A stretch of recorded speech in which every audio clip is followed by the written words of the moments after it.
Good evening, everyone. Welcome to the Renaissance Center chat. It's a pleasure to have you with us again on this evening. And as usual, we have an interesting topic with interesting panelists to help us navigate what we're going through. And tonight, we're going to be talking about healthy family relationships. You know, a lot of people are struggling in their family relationships, and some are, actually doing a great job being in relationship with their families. And it's not easy. So the Renaissance Center wants to come alongside you and help you in that way. So as a reminder, we still are offering free counseling sessions, so you can call 410-409-0025, and those sessions are for Baltimore City and Baltimore County residents. So we like to remind you, and we'll let you know about that again later. And as families go, we have to, begin to kind of embrace the family we've been given, right? And also be okay with how that might be growing and developing. And so we have our two panelists. I'm going to let them introduce themselves, and then we'll get started. Nicole, please. Good evening, everyone. My name is Nicole Wallace, and I am one of the therapists, clinicians at the Renaissance Center, where I'm currently serving as the clinical supervisor. Thank you so much, Dr. Carla, for this opportunity to talk about this very crucial subject. You're welcome. Dr. Manning? My name's Dr. Manning. Several positions I've been in doing mental health for 3 years. We have clinical supervision. I also have a coaching practice. I have training and working specifically with families, but also I've worked with individuals, groups, outpatient, partial hospitals, and I also have training from Mnuchin from the Philadelphia Child Guidance Center around working with families. It's a pleasure to be here to talk with you about such an important subject. Thank you so much, Dr. Paula, for inviting me. You're welcome. So it's going to be an interesting evening. Hopefully, we can get through this, and we have a few questions, but we also have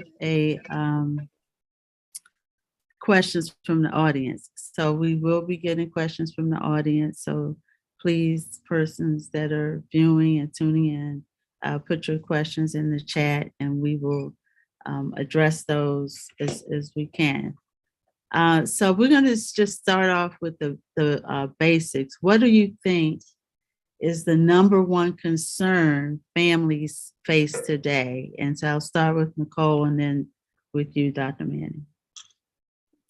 Absolutely. When I thought about this topic, it was really tough for me to say the number one concern because there are two that come to mind. The first one that I would say would really be all of the challenges pertaining to grief and loss as it relates to the pandemic, COVID-19, and then most recently, the Omicron virus that surfaced, and the difficulties that clients have shared pertaining to that. As a result of that, there have been an increase, at least from what I have seen from those of the clients that I'm seeing, as well as those at the center, that are really pertaining to challenges around depression and anxiety, centering around those major grief and loss issues that everyone has faced within the past 24 months. The other major challenge, particularly around families, is around that whole concept of work-life balance that was completely disrupted. Well, work-life and school balance for our students that was completely disrupted, and the readjustments that families have had to make pertaining to that within the last 24 months. Thank you. Dr. Manning?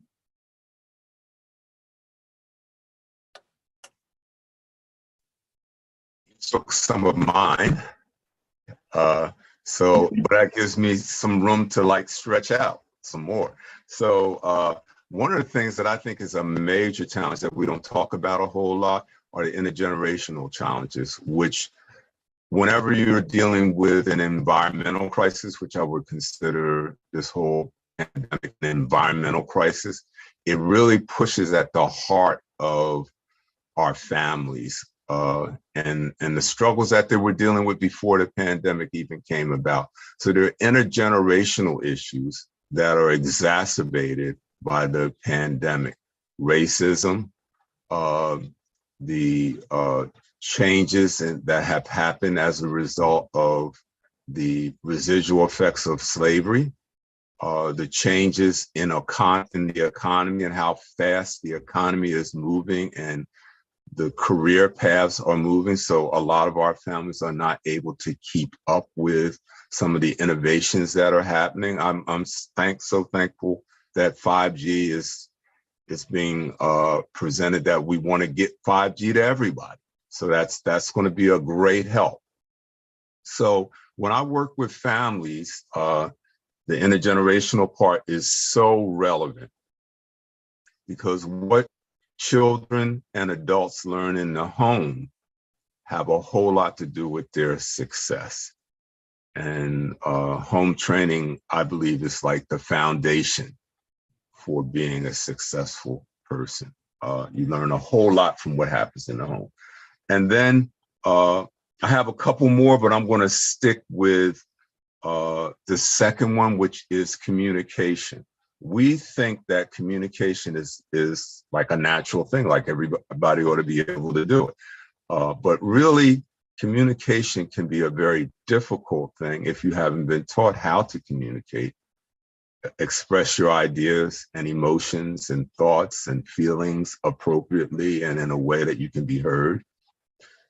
And also to be able to listen to the concerns of other people in your family and kind of wrapping yourself around and to help them to deal with whatever those concerns are. That's good. We're facing something, and one word I haven't heard in a while is home training. So it's that has, I don't know, but it seems like some of that has been thrown out of the window, the home training piece. And because of that, we're, like you said, seeing some of the behaviors we're seeing out in, whether it's the workforce, the school, or in the wider community, is because we haven't had that kind of home training that some of us had years ago. And so we need to really kind of go back into that. Not that the home training we received was 100% foolproof and perfect, but I think about some of the things that stuck with me. Just you don't wear rollers outside the house. Just like little kinds of things. That was, you say thank you. You hold the door for somebody. These are really small but significant things, because it helps us as we navigate, the world around us, and saying thank you and please, and just things that we might now, those of us that have had some home training, take for granted. And then the ones that kind of miss that part, they're like, oh, okay, that's where I messed up. I didn't get it from home, and then I didn't pass it on to my children. So absolutely. So, and you brought up a good one, Dr. Manny, communication. So since that's a big one, what tips, and I'll start with Nicole, what tips do you have for families? Because that seems to be a big problem. Children, parent, couples, intergenerational, everybody's having this one. Absolutely. I think one of the biggest challenges around communication, just kind of still dovetailing on the thoughts that you shared around home training, is that we do not have the big mamas and pop-ups who really helped us to navigate through some of those things pertaining to communication. So one of the major challenges that we have today is because that generation is fading and fading even quicker because of this pandemic that we've been in. There is no one to really help to teach our young people deference. And so we believe that we come from a generation where you can say whatever you want. And then if you're not saying it, even worse, we're typing it or emailing it, not really understanding the power of our words once they're in the atmosphere, and the impact that that has. And so when I work with my families around communication, I kind of lean to that old acrostic, and I'm sure that you've all heard it before. Think, is the timing right? Is it too soon to really say what you need to say? Literally because of the incident that's happened, do you need to let a few hours pass, a day or two? Not only that, did someone just get off of work? Are they on their way to school? How is this going to impact the rest of their day? And then, age, is it really helpful? Is what you're saying going to be something that's helping them, or is it something that's going to be hurtful? And so making sure that you're tempering yourself and your remarks in such a way that they can be received. The other thing is, the impact. So you put yourself out there, you say what needs to be said, but could this be the end of your family? And sometimes you may need to step out boldly and to address those things that need to be addressed, but then you need to be prepared for the potential fallout of that. And are you ready for that? So being very mindful of the impact that your words will have. And then, is it necessary?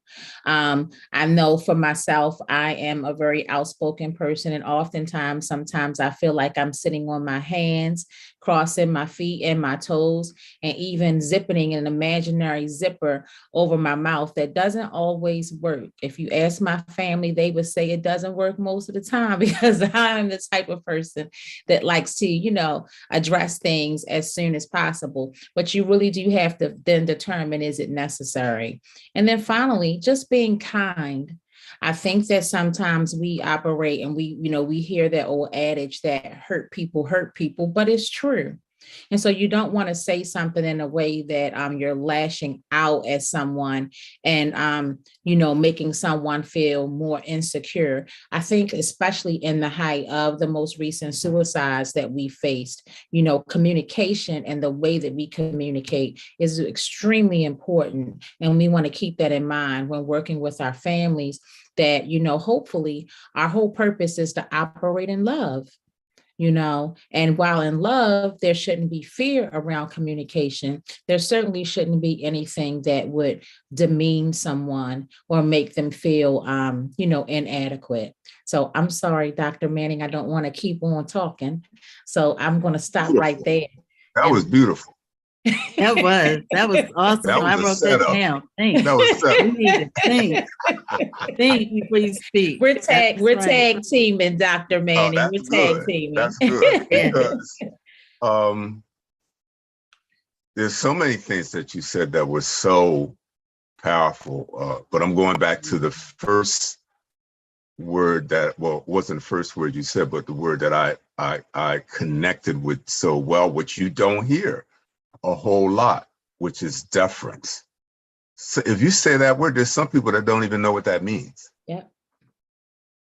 So that's a very, very important concept that, you know what?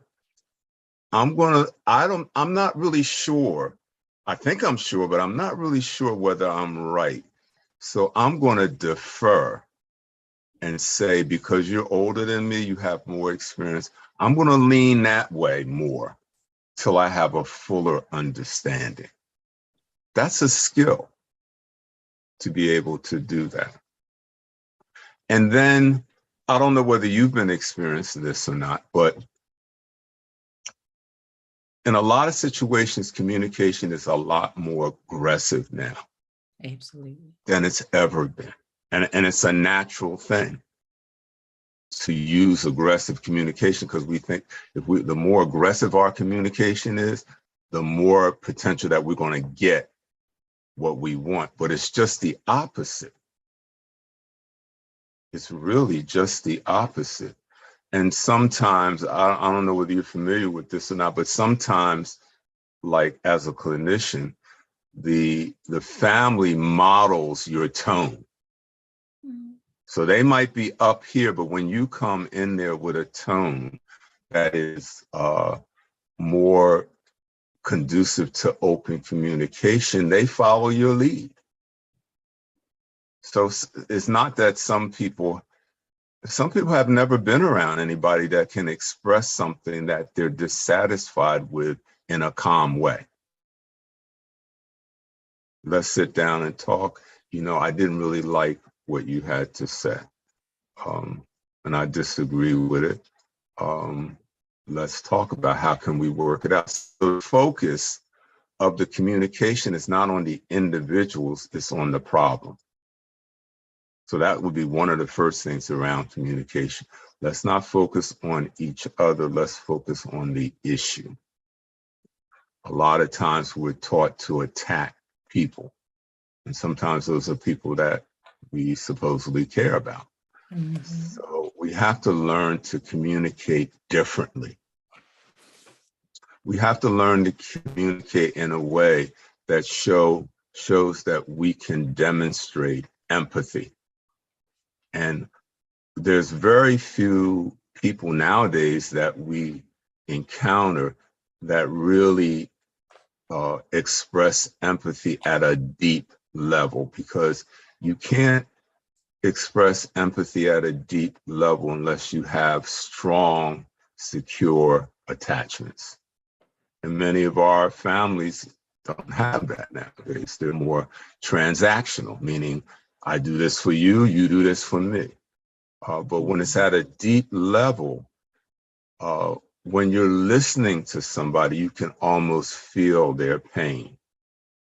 You can put yourself in their situation and you can put your stuff aside. And so communication, you have to actively listen, and you have to, as was said before, you have to think about the consequences of your communication. So we all need, not some of us, not half of us, not 70%, all of us need filters. We can't say anything that just comes to our mind. Absolutely. Some things are meant to be said, and some things are meant, you keep that to yourself. That's a private thought. That's not a public thought. The same way we used to teach children, use your inside voice. So we have to teach people to use their in relationship voice. You're in a relationship voice. That's good. I like that. So the in relationship voice is not the same kind of voice that you would use if this was a stranger or just somebody you don't have a whole lot of interaction with. You're in a relationship voice, and your communication has to demonstrate that you value this person. Whether you like what they're doing right then and there doesn't make any difference. That person still has some value in your life, and you have to demonstrate that in your communication. That's excellent. This is such a rich conversation, because these are things we don't talk about. We have a lot of concerns. People want to keep it real. So, but there's a way to do that with, being kind, empathy, having compassion for the person that you're talking with, and thinking about timing, that Nicole said. So we have timing, we have tone. Timing and tone alone will change the whole trajectory of your conversation. If you time it right and have the proper tone, then people will be more open to listening to what you have to say. So that's I know that's not a word. Regardless of your age, you slip into the culture, but regardless of that. So so one of the questions, I'm gonna weave them in, it's listening to 18 to 24-year-olds. In listening to them, there is a sense of hopelessness, in the communication, in the conversation with our young adults. How can we bring hope to the conversation, since many of them are struggling with hopelessness and defeat, given everything that's happening in our world? So Nicole and then Dr. Manning. Sure. I think one of the biggest challenges when I think about our 18 to 24-year-olds, and we just had this conversation, I just had this conversation earlier today. I think one of the biggest challenges that we have with our current generation is that in our desire to make things better for them, we didn't necessarily build in place some of the resiliency skills that they need to help them balance when things aren't necessarily going the way that they had anticipated them to go.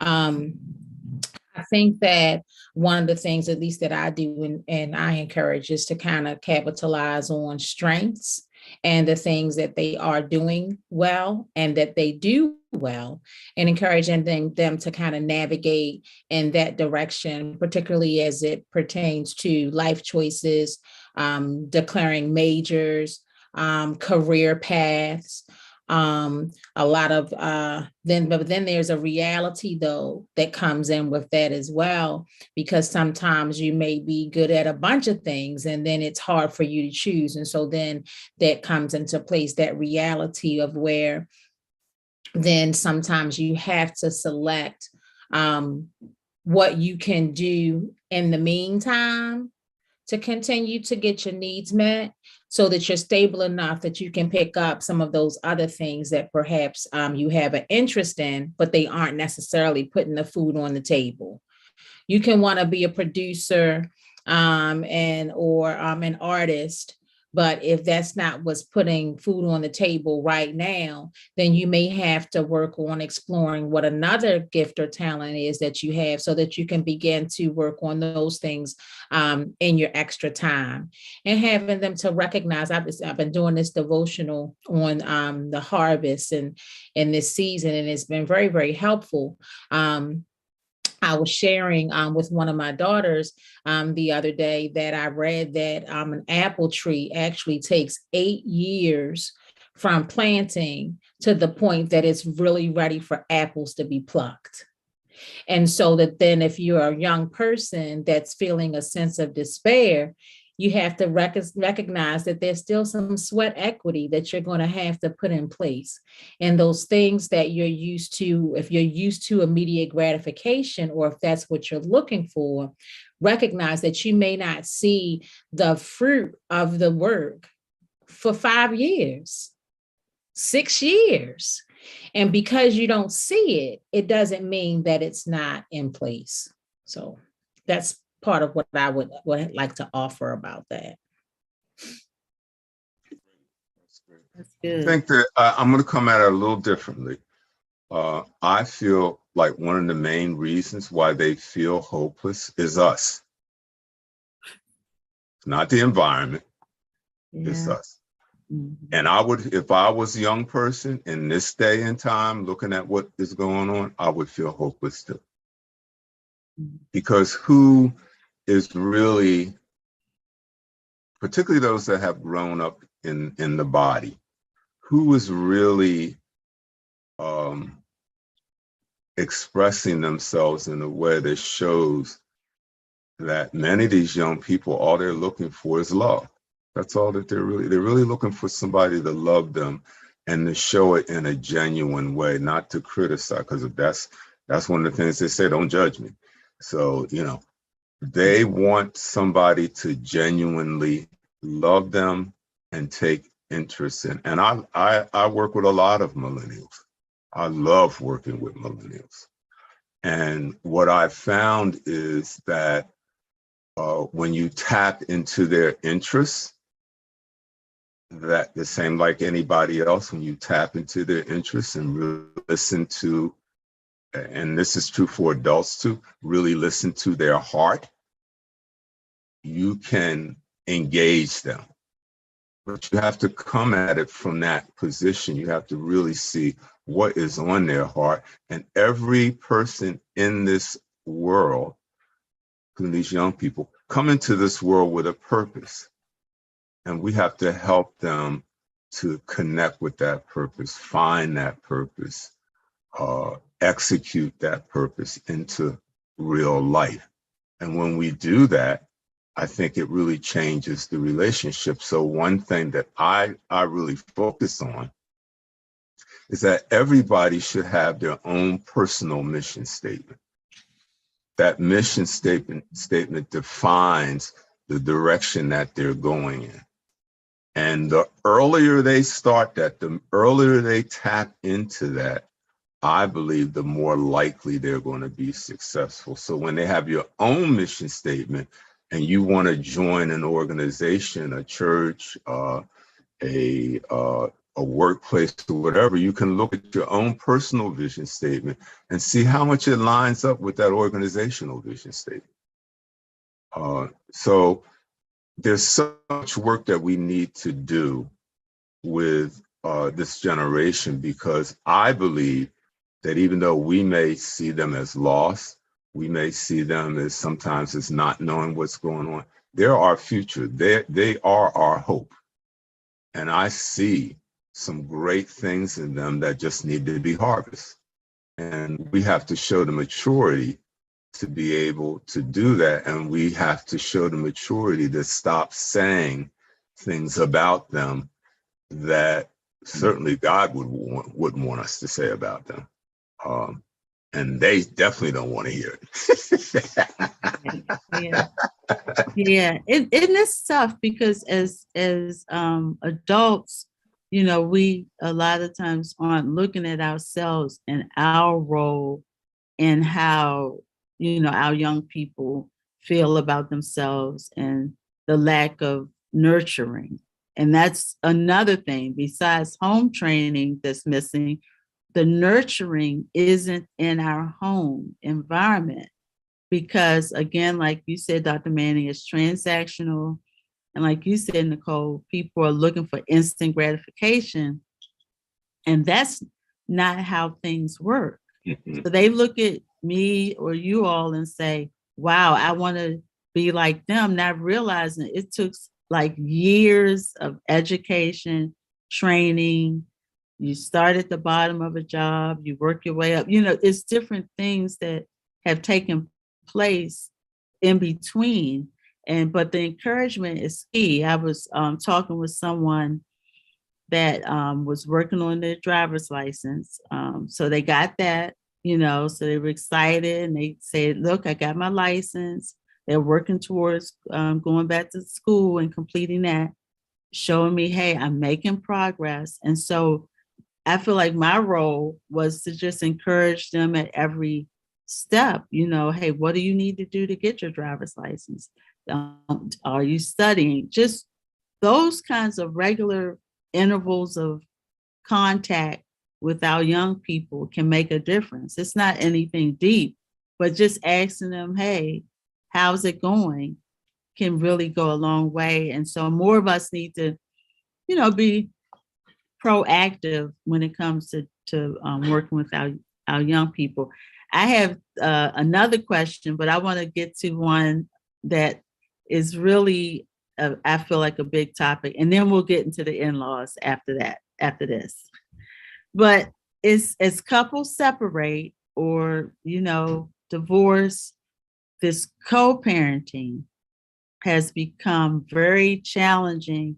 Look, y'all, we got Kim and Kanye in the news about their co-parenting struggles. Then we have, I could go on and on, but we know about them because of who they are and others that have had these co-parenting struggles. And what are your suggestions for successful co-parenting? Because, it's happening. We have to be able to do it successfully. So Nicole and then Dr. Manning. Sure. I think it's really some of the key strategies that we've already talked about, right? The biggest challenge is communication, but I guess you would say, well, how are we going to do that? Because we didn't divorce, so we can't stay divorced. We didn't communicate well there. But hopefully, the focus on your child will be something that you would be able to pull together on and recognize that it's not about you, it's about them. And communication is key. If you don't communicate well, then the child gets lost, the child then feels torn, and then we end up raising 18 to 24-year olds that have the same challenges that we just talked about, right? Because there's confusion around not feeling nurtured and supported and loved, etc.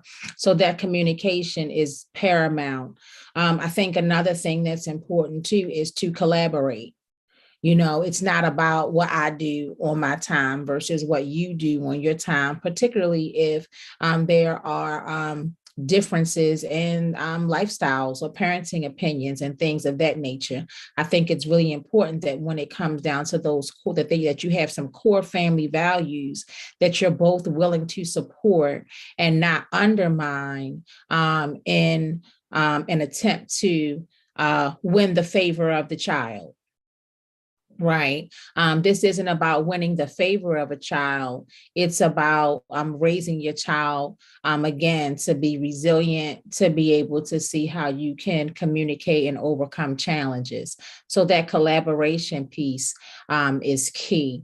Another thing that I would strongly encourage is that you just most importantly, remember to be courteous and to display courtesy towards towards the opposite parent, especially in the presence of your child. Your opinions, your experiences, and things of that nature are not to be shared with that child. That child has enough on his or her plate that they have to figure out. If mom was a cheat and dad is a deadbeat, then that child's gonna figure that out when they get to be older. But as they're being raised, it's not your place to impart those types of feelings, have those types of conversations and things of that nature in the presence of that child that could further taint that relationship. The relationship between spouse is not the same as a relationship between parent and child. Because you weren't a good husband or wife doesn't mean you can't be or you are not a good mother and father. And so it's important that as parents, you do not set a precedent by kind of laying the foundation to make children think that that's acceptable, because then that can further lead to a lack of deference, disrespect, poor communication, and things of that nature, strained communication. So I think those are some of the key things that have to be kept in mind when co-parenting. So I'm going to say some of what you said, but I'm going to say it in a little different way. That when we say something negative about our children's parent when we're separated, divorced, that's really more of a reflection on us than it is on that parent that we're co-parenting with. That's the old framework that we've kind of lost, that when you do things that are negative and that are out of character, it's more of a reflection on you than it is on the other parent. And if you really love your children, you can't say you love your children and do those kind of things to their parent. That just doesn't fit together. And it doesn't fit when you do that and that's really saying something about how much you love yourself. Because, we throw that word love around a lot, but do we really understand what it means? Love means that you have to put yourself aside and you have to focus on somebody outside yourself. We haven't been taught to do that well in a society that focuses on the individual, not the family or the community. So we have to learn. Life is lifelong learning, that what's most important is that we respect those things that we have been given us, even though we may not have handled it. Well, we have to come to that realization. Again, maybe I didn't handle the situation well, and maybe I have some feelings about that, but I can't take that out on the person I'm co-parenting with, and I can't take that out on the children. And so from the male side of it, I want to do both male and female.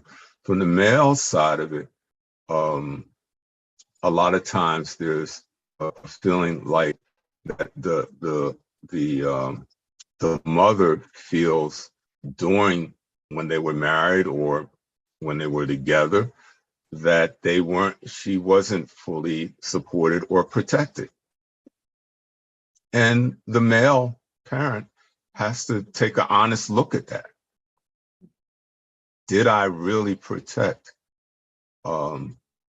my family, my children, the way that I am capable of doing? And all of us have more capacity than we realize. And particularly if we're God-feeling, we know that if we ask God, he will give us what we need to be the kind of parent that we need to be. And there will be things that come out of that parenting that are so beneficial to our own self-esteem as a male, that you can't put a price on it. And then on the female side, a lot of males feel that resentment from feeling like I haven't been taken care of, feeling like I thought you were one type of person and you're not that type of person. And so each side has their own issues about why they separated, why they divorced, why they act. We can go down a laundry list of reasons of why people say they do what they do. But when it's all said and done, we have to look at our humanity, our empathy, our willingness to forgive, our willingness to move on, our willingness to make something better out of this than it was. And if we work on that and we do that, we inch into that. We don't expect like things to change overnight, but if we work on it, things will get better. People will see you differently than they saw you before, but that growth has to be there. And one of the most beautiful things is when a child really expresses the love toward their parent because of what the parent has given to them in love, when they give it right back to the parent. I don't think that there's not too much more powerful than that the child is letting you know that your way of expressing yourself, the way of giving, is truly an expression of love. And if you can do it with your children, you certainly ought to be able to do it in co-parenting, regardless of whether you like the person, dislike the person. None of that makes any difference. What makes a difference is your maturity and your ability to be the best parent for the child and the best person for the situation. That's good, because we're, like I said, finding a lot of, this isn't new, but people, again, we didn't have role models for how to do co-parenting sometimes in a healthy way. And so, we're seeing and we're figuring it out. We're getting back at one another. We're vindictive and mean-spirited, and the children are suffering. So this is something that is really a challenge in our community, but is becoming more of the norm, as we have seen in the culture. Someone did want to know, what's an example of a personal mission statement? If this is going to help. Well, it's a vision statement. Vision. And this goes back to one of the central parts of my practice, which is that your purpose, and really ideally, culturally, our names were directly related to our purpose. We don't do that anymore. But that gives you such a solid foundation when somebody says your name and you realize that, oh, this is connected to who I am and who I'm striving to be and what my parents saw in me.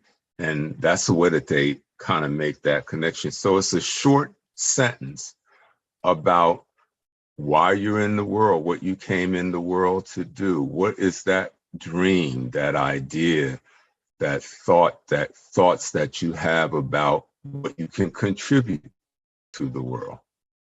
And so that in itself is a selfless statement, which kind of sets you on the right track to realizing that you being in the world is not totally about you.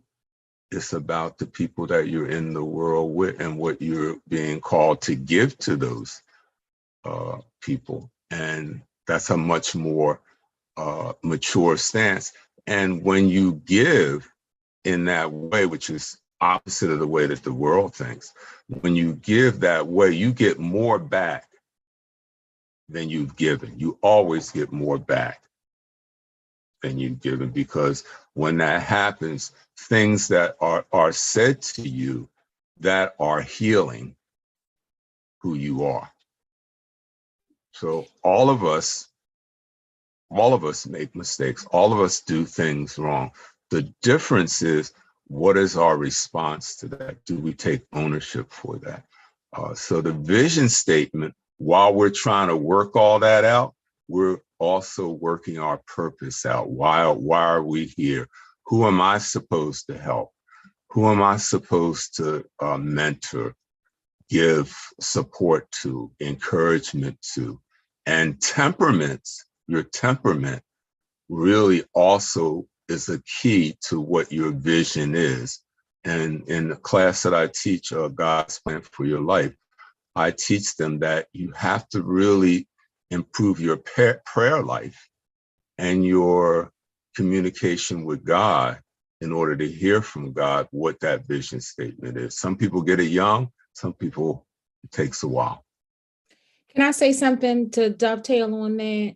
I think, and once you do that vision statement, I think you need to make a declaration statement for your life too.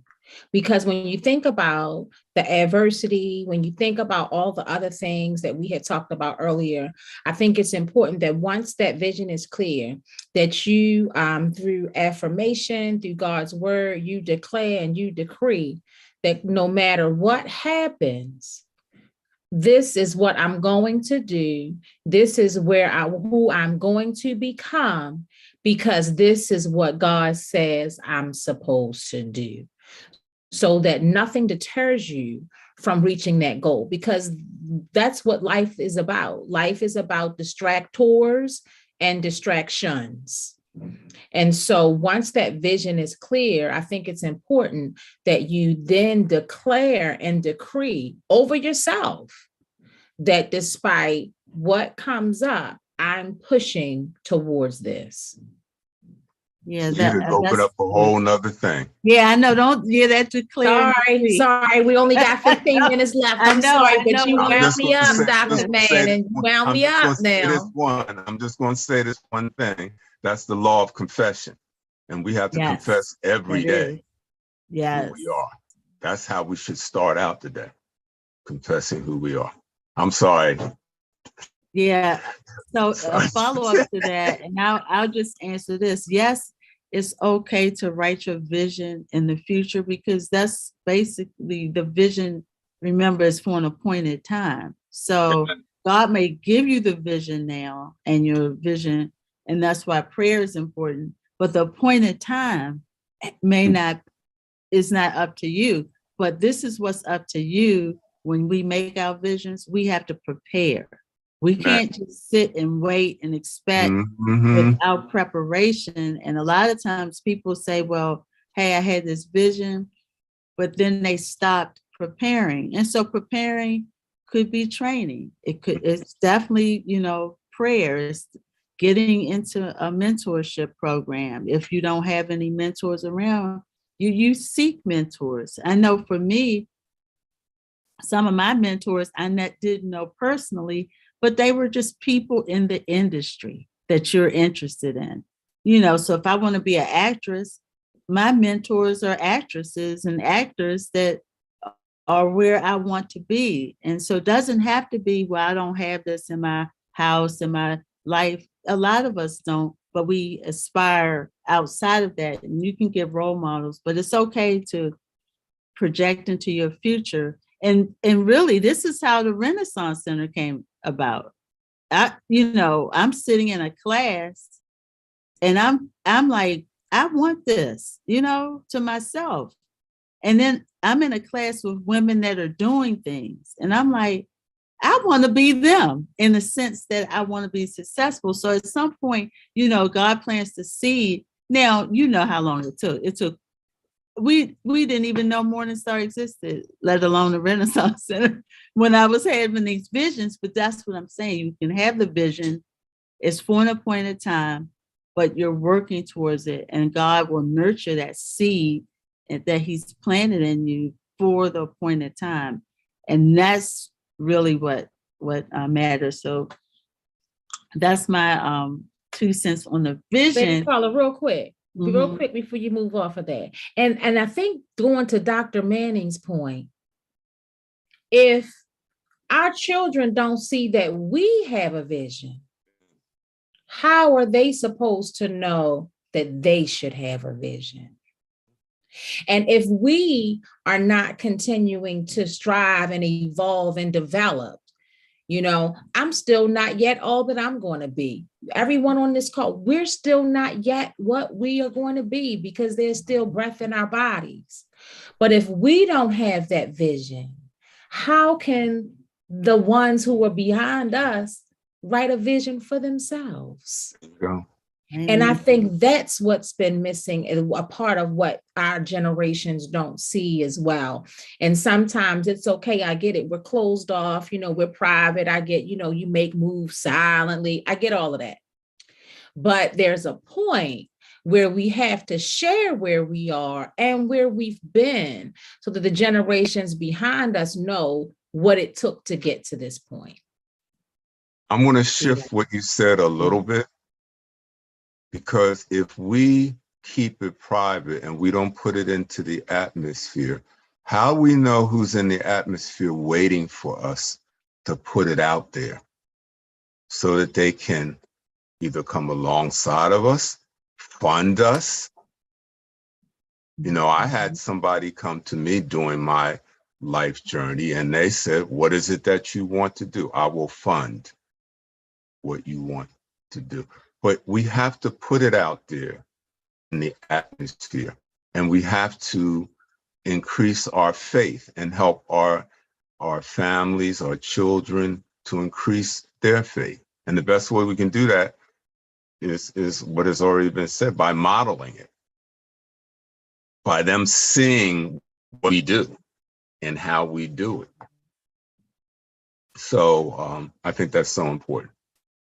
That's good. I mean, this is really key to even, one of our questions is, with so many adult children, returning home, whether it's through the pandemic or unemployment, how are families, able to get together when you're welcoming your young adults in the home, but you have house rules, but they're adults. So it's tough. So I don't know if anybody has had that experience of parenting adults. I've had them in the home. I think, me too. I think the biggest thing is what I've had to do in this season is to recognize that that's who they are. They're adults. They aren't children. They aren't. They're my babies, but they're not a baby, which means that the actions and the consequences of their actions are things that fall on them. And so what you should be doing at this time is setting your expectations and your non-negotiables as a parent for adult children who may be moving in, and then hold them to task on that. But then similarly, then if you want them to be adults, then you have to also continue to treat them in the role as an adult in the home. So you can't confuse it, which means that maybe you shouldn't be making big old dinners and say, come eat. Maybe you shouldn't be doing laundry if that's what you did. You know, maybe you shouldn't be assuming positions that you assumed when they were children, but then expecting to get a different outcome from them. You know, again, making sure that you're laying those boundaries clear and you're holding them to task on what your expectations are. And then, which is really, really, really, really, really, really, really, really hard. Hear me, I'm coming from a place with this one, is that you gotta go back to those things around thinking about what you say, the timing. Is it right? Is it worth it? You were that age once. And then sometimes, again, we have this social construct of where you should be at a certain age, which may not be realistic for that particular child. And so who put this construct in place anyway? Right? Are they meeting their needs at their level and their pace? So those are just some things that I have done when having adult children, you know, in the home. Those are some things that I try to keep in mind. Well, adult children come back to the home for a reason and a purpose. We have to stay with our minds and our eyes and our ears focused. It's not a coincidence. So sometimes there's some unfinished business that needs to get worked out, and that's the reason why they're back there. There's some pieces that are left out that we didn't really deal with as a parent.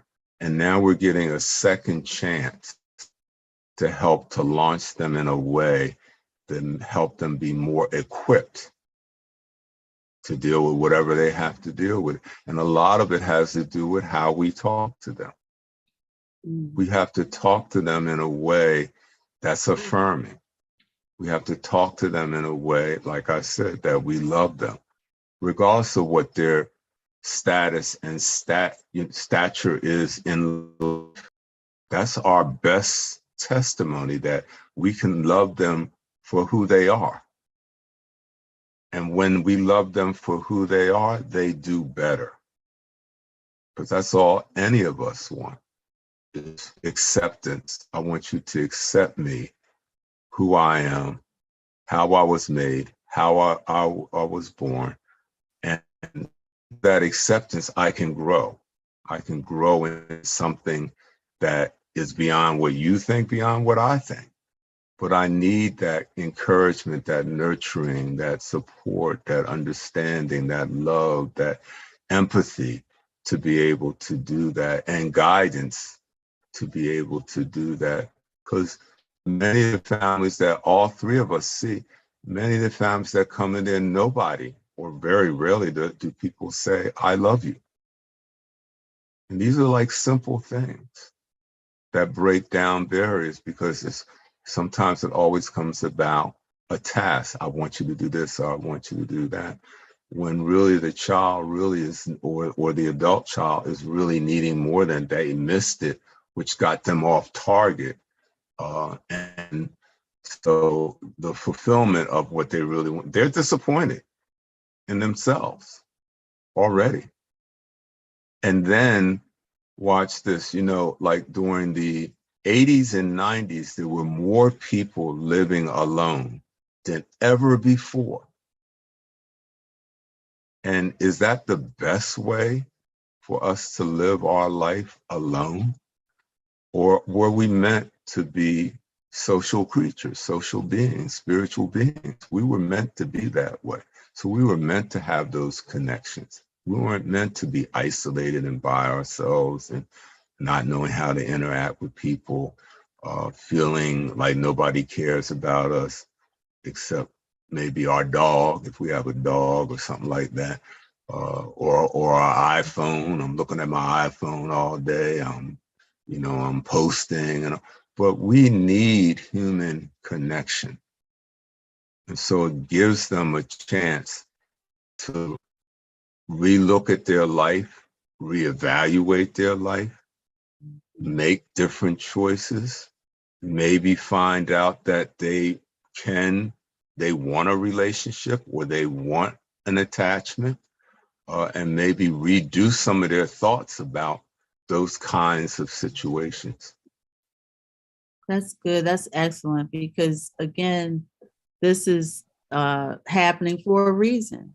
So, Mm-hmm. when you're in your families and you're seeing different things, and we're talking about healthy family relationships, you know, how can you make a difference in your loved one's life? And that's what you should be asking instead of here they go Mm-hmm. again, Right, being negative. right. Okay, now, and trying to really uh, go from a positive viewpoint and looking at this is an opportunity to connect with them, whether it's your adult children, your grandchildren, Mm-hmm. your nieces, nephews, any children you can influence or family members you can influence in a positive way. And we all have missed something along the way. So Yes, no indeed. family has been No such 100%. thing as a perfect family. Right. No such thing. So we missed some things along the way. And what we're trying to do tonight is to let you know it's okay that you missed some things, but sometimes you can go back and God gives you a second chance or an opportunity, an opening, some way to get back in to right relationship with your family members or friends and coworkers, whoever you've been close to, but not just because of COVID. A lot of these things were pre-COVID challenges that now have been exposed because we've been isolated and together a lot. So we've kind of gotten on each other's nerves more, but this was also a top opportunity to grow in love. And so that's what we want to share and really close with tonight is that this is an opportunity to grow in love. It's okay to support one another at any age. So we can't, that old saying that at 18 you're grown and you got to get out of my house type stuff. That's old school. We're not encouraging that here in this space. We're encouraging support, love, and this is why some of our 18 to 24-year-olds feel lost because we're kicking them out the house and we didn't equip them. So, that's why they're back. And it's okay that they're back. And we have to just be able to reparent them appropriately and give them love. So that's what we want to end on, love. Now, we know we all have challenges. So I do want to put out there, we started with grief. It's like one of our biggest challenges in this season. And so, we have Grief Share. You can go to Grief Ministry at msbcministries.org or go to Grief Share, put in the zip code that's closest to you or our zip code, which is 21207. And then you can join the virtual Grief Share group. Also, we have divorce care, separation and divorce care, and you can email them at divorcecare@msbcministries.org or go to the divorce care website. Again, put in the zip code that's nearest your home, and then, you would be connected to a group in that area. And so we know life happens. So avail yourself to those. Remember our free sessions, up to 2 free sessions for Baltimore City and Baltimore County residents. So keep that in mind and just be on the lookout for upcoming events. We are here every second Tuesday. We'll see you again on March 8th with another hot topic. And if you have any ideas for topics, just contact us at 410-409-0025. and we will consider and fit some of these topics into our RC chats. Have a great evening, everyone.